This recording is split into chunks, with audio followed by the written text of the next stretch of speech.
สบายดีสวัสดีพ่อแม่พี่น้องFCโมสุขุสุคนยินดีต้อนรับเข้าสู่สองปูนาปูใจจ้า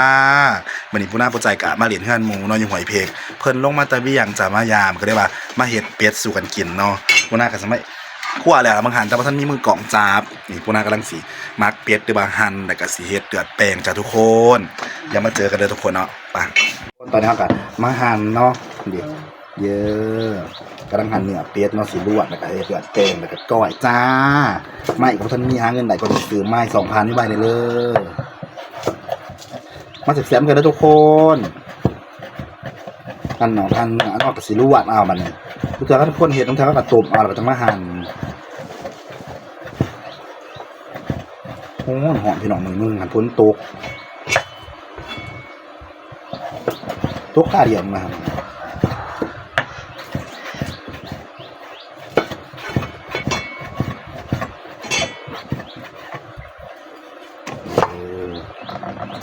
อันเป็ดอันใจลากกล่องผมคือตักกระดางวะทำมันเลยตำกระต้มกระดางมันตัวฟอง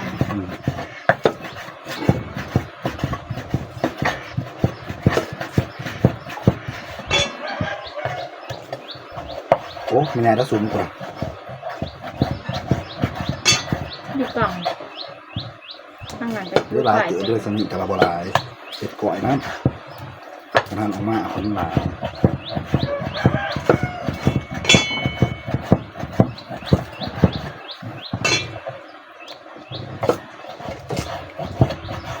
ที่ภาษามันมันมีตรงไหนนี่ว่า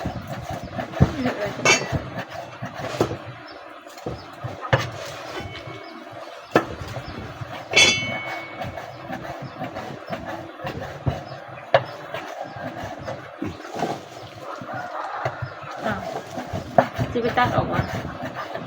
จิไปตัดออกวะว่าเขาจะตัดใส่บริเวณไทยมันอย่างไรไทยจะเป็นขั้นตอนหนาวโหดตัดใส่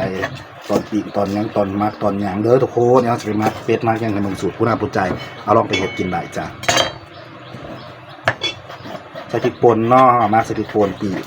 ถ้าเย็นๆนั่งมาเบาแคปปิ้งแคปจ้า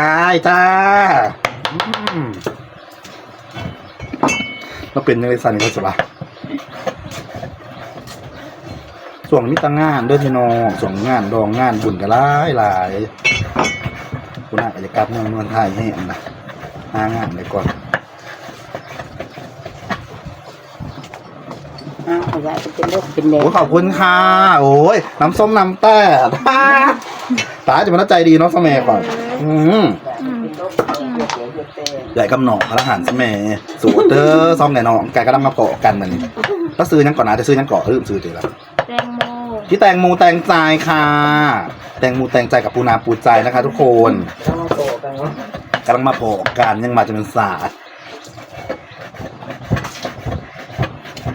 น่าสมสมไม่กันเขียนนะฮะทางทุกคนเดี๋ยวตอนสิไปปรุงแล้วปูนาจะถ่ายเบิ่งเด้อปูใจกับสิมาปรุงเนาะคือว่ามาเป็ดที่บ้านเขาเดี๋ยวเขากลัวไว้เนาะส่วนผสมของเขาก็มีตะไคร้กระเทียมใบมะกรูดจ้าสูตรปูนาปูใจเอาไปลองเฮ็ดกินเด้อปิ่งเป็ดหลังใส่พริกป่นจ้าน้ำตาลนิดนึงถ้ามันออกมาน้องอ้ามีบ่สูตรจ้าน้องอ้ามีบ่สาวมีบ่แต่ห้าไม่ขอในที่ละจับไม่ขออยู่สูตรแล้วก็น้ำมันหอยนะครับทุกคนดูสิคนสูตรพนักผู้ใจไปลองเห็ดกินไหนเลยทุกคนไปแล้วมันพอได้เสียงเบาหนักเด็กสลัดผักกันนอกข้าวหนึ่งเนาะคุณเจ้าหน้าสิขวดนี่คนนี้เนี่ยโอ้สามีกระยามากแล้วพอสุดท้ายยังสิใส่พริกป่นนะพี่น้องเพราะว่าอย่ามันเสียตรงแล้วถุงใส่ฮะตรงนี้ก่อน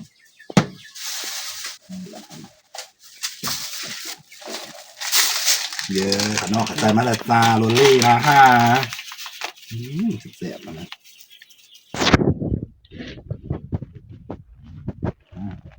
ไม่อยากใส่มือแล้วพี่น้อง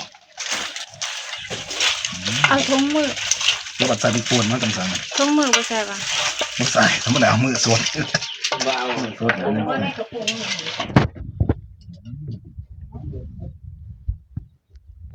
ใส่มือเด้อทุกคนในสินวดจังสิแสบเนาะมือถ่ายสะอาดอยู่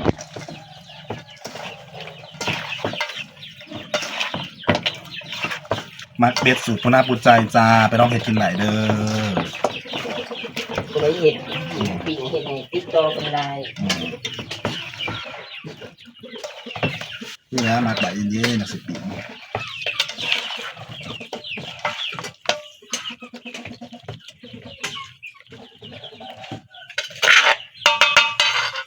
ปวดนกมันเดี๋ยวพี่ดูให้มันตรงเฮ็ดเจียวเนาะ บ่พิษได้ก็ได้ไอ้โมบ่มีบ่ทุ่งมือดีๆอยู่ด้วยหัน นี่นะตรงนี้ หันนะ นี่ละเออ นี่ยุดมันมีทุ่งมืออีกอย่างเดี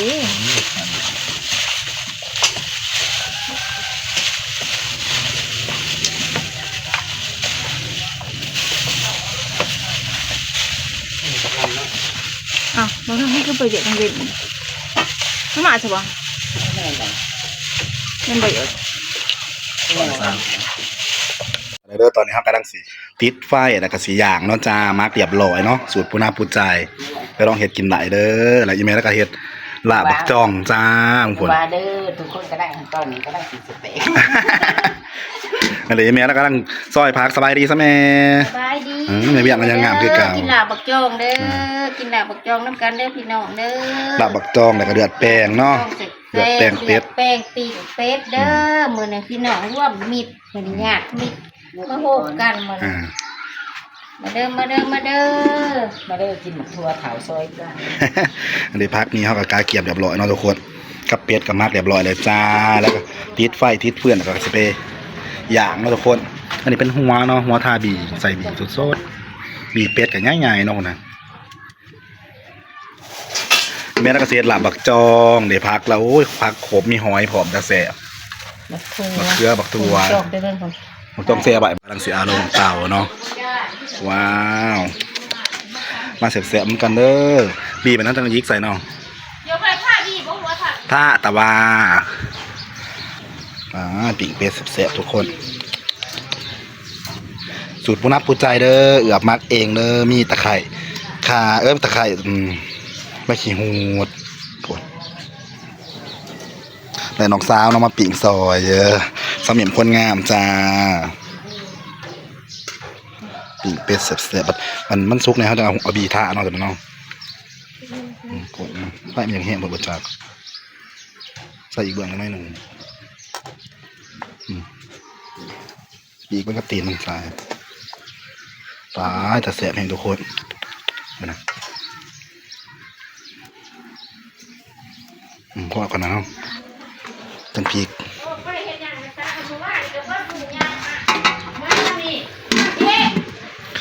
ปิ้งเป็ดแสบๆจากทุกคนคนน่ะว้าวบรรยากาศนำคนหนาบานเนาะพี่ก็ได้สมีมมันจะอันหนึ่งมันจะหมายเมื่อแรกก็จะมีเมาน้อยๆหนึ่งจานังซุ่มแซวกันตาอากาศบานเมืองเราอากาศดีงามเนาะตัวจันนี่เนาะสบายดีเลยตี งามเลยพอดีนางเนาะเบียร์เย็นๆเนาะแหมของบ้านเราทุกคนบรรยากาศอยู่หวยเพกคือเก้าเนาะพี่น้องปิ่งเป็ดแซ่บๆไปเลยน้องสาวกำลังย่างเนาะตายคนน่ะแต่แซ่บเนาะสาวเนาะโสดอยู่บ่ โสดคือเก้าเนาะปิ่งเป็ดตายหอมนะมันนี่มาแซ่บๆกันเด้อทุกคนผู้หน้าคั่วเองมักเองเฮ็ดเองยังมายังแต่เดือดแป้งระบาแล้วสมาเฮ็ดหายน้องบ่ทันจักกาเดือดแป้งกับก่อยซุ่มแซวกันมาเด่นน้ำไม่ใหญ่หมูมาแต่เวียงเป็นมายามเนาะฮะทุกคนผู้หน้ากับสีข้อมห้ามนะอำนาจก็จะมานางเด่นปีกเป็ดแซ่บๆคนโอนตอนนี้ผู้หน้าผู้ใจกะปีกเป็ดปีกงางเหลวเนาะกับสิทากันมาหลายๆคนยังสิมากินก็เรียกว่าสิบได้อยู่ทาตอนทายตอนซุ่มกันเนาะพอมันกับคำเนล่ะ ผู้น่ากับสิคะของมือหาอาบน้ำอาบนายตาบรรยากาศงานนะพุ่นนะพุ่นนะวิวบรรยากาศว่ายามแดดอยู่บ้านห้วยเพกเนาะบ้านผู้น่าผู้ใจเองเบื้องนั้นจะเป็นเบื้องแคมป์ของทุกคนแคมป์ของอะคลิปนี้ผู้น่ากะบ่มีหยังหลายฝากพ่อแม่พี่น้องเป็นกำลังใจให้ผู้น่าได้เลยไปกดติดตามผู้น่าทาง YouTube เด้อจ้าแล้วพบกันใหม่คลิปหน้าสบายดีบ๊ายบาย